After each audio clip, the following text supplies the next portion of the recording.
जय श्री कृष्णा, जय श्रीमन नारायण। स्वागत है दोस्तों आप सभी का आपके अपने चैनल जी जायसवाल यूट्यूब स्टोरी में। दोस्तों आज हम सुनेंगे चातुर्मास महात्म्य कथा अध्याय 5। दोस्तों अब तक आपने जो कथा सुना उसके आगे आज हम सुनेंगे पैजवन शूद्र और महर्षि गालव का संवाद तथा शालिग्राम शिला के पूजन का महत्व। ब्रह्मा जी कहते हैं, महामते प्राचीन त्रेता युग में पैजवन नाम से प्रसिद्ध एक शूद्र था जो धर्म में तत्पर और विष्णु तथा ब्राह्मणों का पूजक था। वह न्यायपूर्वक धन का उपार्जन करता और सदा शांत भाव से रहता था। सभी लोग उससे प्रेम करते थे। वह सत्यवादी और विवेकशील था। उसकी स्त्री समान कुल में उत्पन्न धर्म पूर्वक विवाहित तथा शुभ आचरण वाली पतिव्रता थी। वह भी सदा देवताओं और ब्राह्मणों के हित में तत्पर रहती थी। महात्मा पैजवन को पूर्व पुण्य के प्रभाव से धन की प्राप्ति हुई थी। वह सदा स्वजनों के द्वारा स्वदेश और परदेश में व्यापार किया करता था। अपने और दूसरे के धन से भी वह व्यापार करता कराता था। इस प्रकार धर्म पर दृष्टि रखने वाले उस पैजवन को नाना प्रकार का प्रचुर धन प्राप्त हुआ। उसके 2 पुत्र हुए। वे दोनों ही पिता की सेवा शुश्रूषा में लगे रहने वाले थे। धन आदि का अहंकार तो उन्हें छू तक नहीं गया था। वे अपने धर्म युक्त आचरण से शोभा पाते थे और माता पिता की सेवा के अतिरिक्त दूसरी किसी वस्तु का आदर नहीं करते थे। उनकी स्त्रियां भी अपने सास ससुर की सेवा में अनिवार्य रूप से लगी रहती थी। पैजवन का घर धनु धान्य से भरा रहता था। वह स्वयं भी सदा धर्मपरायण हो देवताओं और अतिथियों के पूजन में तत्पर रहता था। उससे घर पर आया हुआ कोई भी अतिथि विमुख नहीं लौटता था। वह शीतकाल में धन और उष्ण काल में अन्न एवं जल का दान करता था। वर्षा काल में वस्त्र तथा अन्न बांटा करता था। भगवान शिव और विष्णु के व्रत में स्थित होकर उसी समय में वह बावली, कूप, तड़ाग, प्याऊ तथा देव मंदिर बनवाता था। चातुर्मास में वह विशेष रूप से भगवान विष्णु के भजन में लगा रहता था। एक दिन ब्रह्मज्ञान परायण शांत तपस्वी परम जितेंद्री गालव मुनि पैजवन शूद्र के घर में आए। वह अभ्युत्थान और आसन आदि उपचारों से मुनि की पूजा करके मधुर वाणी में बोला, आज मेरा जन्म सफल हो गया, जीवन अति उत्तम हो गया। आज मेरा धर्म आचरण भी सार्थक हुआ। मुनि, आपने यहाँ पधार कर कुल सहित मुझे उन्मत्त कर दिया। आपकी दृष्टि से मेरे सहस्त्रों पाप जलकर भस्म हो गए। मुझ गृहस्थ के संपूर्ण गृह को आज आपने पवित्र कर दिया। उस शूद्र की भक्ति से गालव मुनि बहुत प्रसन्न हुए। उनकी सारी थकावट दूर हो गई। वे हाथ जोड़कर खड़े हुए शूद्र से बोले, सौम्य, तुम कुशल से तो हो ना? तुम्हारा मन धर्म में लगता है ना? क्योंकि भाई बंधु स्त्री पुत्र आदि सब लोग सदा स्वार्थ से ही संबंध रखते हैं। तुम गोविंद में सदा भक्ति रखते हो ना? दान में तो तुम्हारी रुचि है ना? क्या धर्म अर्थ और काम संबंधी कार्यों में तुम्हारा मन उत्साह के साथ संलग्न होता है? भगवान विष्णु चरणों तक प्रतिदिन सिर पर धारण करते हो ना? भगवान विष्णु का भजन, श्री विष्णु की कथा, श्री विष्णु का स्तोत्र, श्री विष्णु का नमस्कार, श्री विष्णु का ध्यान और भगवान विष्णु का पूजन, यह सब भगवान के शयनकाल यानी चतुर्मास में किया जाए तो मोक्ष देने वाला होता है।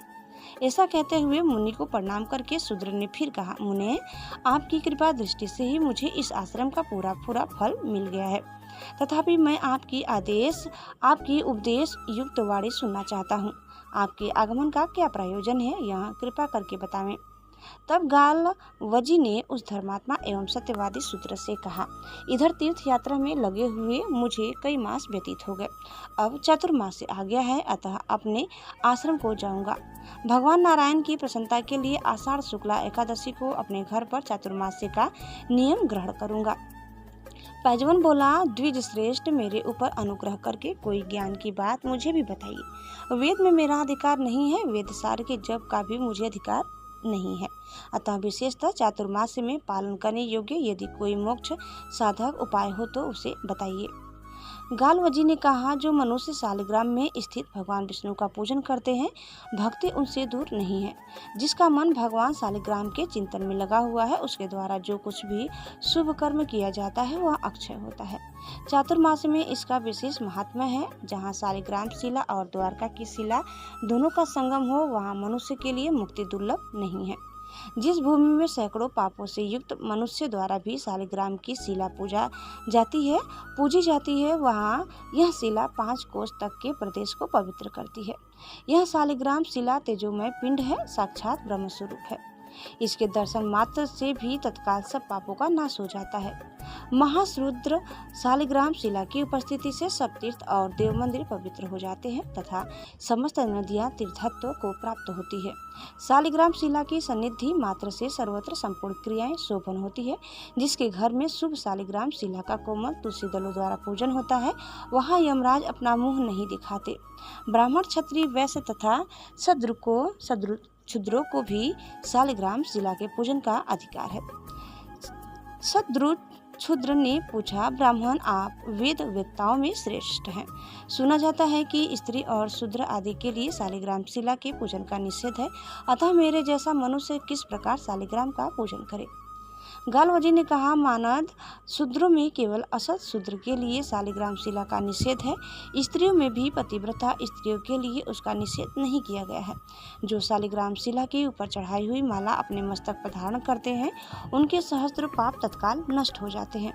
जो शालिग्राम शिला के आगे दीपदान करते हैं, उनका कभी यमपुर में निवास नहीं होता। जो शालिग्राम में व्याप्त भगवान विष्णु की मनोहर पुष्पों द्वारा पूजा करते तथा जो भगवान विष्णु के शयन काल में शालिग्राम शिला को पंचामृत से स्नान कराते हैं, वे मनुष्य संसार बंधन में कभी नहीं पड़ते। मुक्ति के अधिकार निर्मल शालिग्राम गत श्रीहरि को अपने हृदय में स्थापित करके जो प्रतिदिन भक्ति पूर्वक उनका चिंतन करता है, वो मोक्ष का भागी होता है।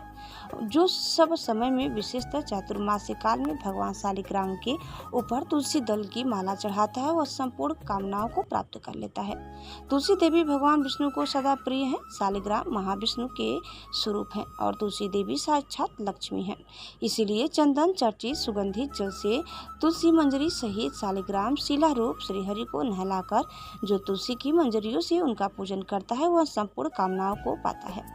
उत्तम पुष्पों से पूजित भगवान शालिग्राम का दर्शन करके मनुष्य सब पापों से शुद्ध चित्त होकर श्रीहरि में तन्मयता को प्राप्त होता है। शालिग्राम शिला के 24 भेद है, उनका वर्णन सुनो। पहले केशव है, उनकी पूजा करनी चाहिए। दूसरे मधुसूदन, तीसरे शंकरसर, चौथे दामोदर, पांचवें वासुदेव, छठे प्रद्युम्न, सातवें विष्णु, आठवें माधव, नौवें अनंत मूर्ति, 10वें पुरुषोत्तम, 11वां अच्युतध्वज, 12वें जनार्दन, 13वें गोविंद, 14वें त्रिविक्रम, 15वें श्रीधर, 16वें हरिकेश, 17वें नृसिंह, 18वें विश्व योनि, 19वें वामन, 20वें नारायण, 21वें पुंडरीकाक्ष, 22वें उपेंद्र, 23वें हरि और 24वें श्री कृष्ण कहे गए हैं। ये 24 मूर्तियाँ 24 एकादशियों से संबंध रखती है। साल भर में 24 एकादशियाँ और ये 24 मूर्तियाँ पूजी जाती है। इनकी नित्य पूजा करने वाला मनुष्य भक्तिमान होता है। जो मनुष्य भक्ति पूर्वक इस प्रसंग को सुनता और पढ़ता है, उसके ऊपर भृत सृष्टि की रक्षा करने वाले भगवान श्रीहरि प्रसन्न होते हैं। दोस्तों, इस प्रकार कथा यही समाप्त करते हैं। उम्मीद करते हैं कि आपको हमारी आज की यह कथा जरूर पसंद आई होगी। आगे की कथा सुनने के लिए आप दूसरे वीडियो को अवश्य देखिए। तब तक धन्यवाद। ओम नमः शिवाय। हर हर महादेव।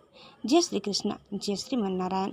एक बार प्रेम से बोलिए श्री बांके बिहारी लाल की जय।